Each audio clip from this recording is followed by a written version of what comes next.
gis nag li ma leen di wax bëriwul dama leen di wax ni képp ku bàyyi sa kër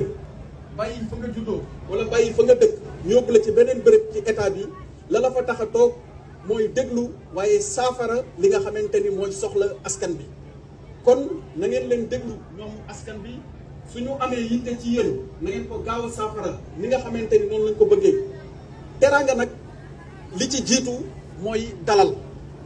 tey bi ma ñëwee bi ma duggee Nioro ni ngeen ma dalalee sama xol dafa fees comme ni ma leen ko waxee léegi ba sama làmmiñ mënul tudd li nekk sama xol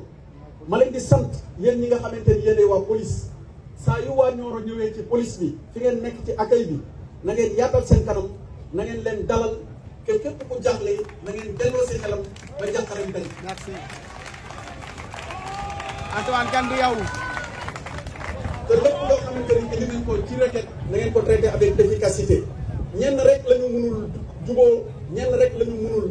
déggoon mooy ñi nga xamante ni dañuy jug pour yàq te même ñiy yàq nañu delloo si waat seen xel ñu waxtaan ak ñoom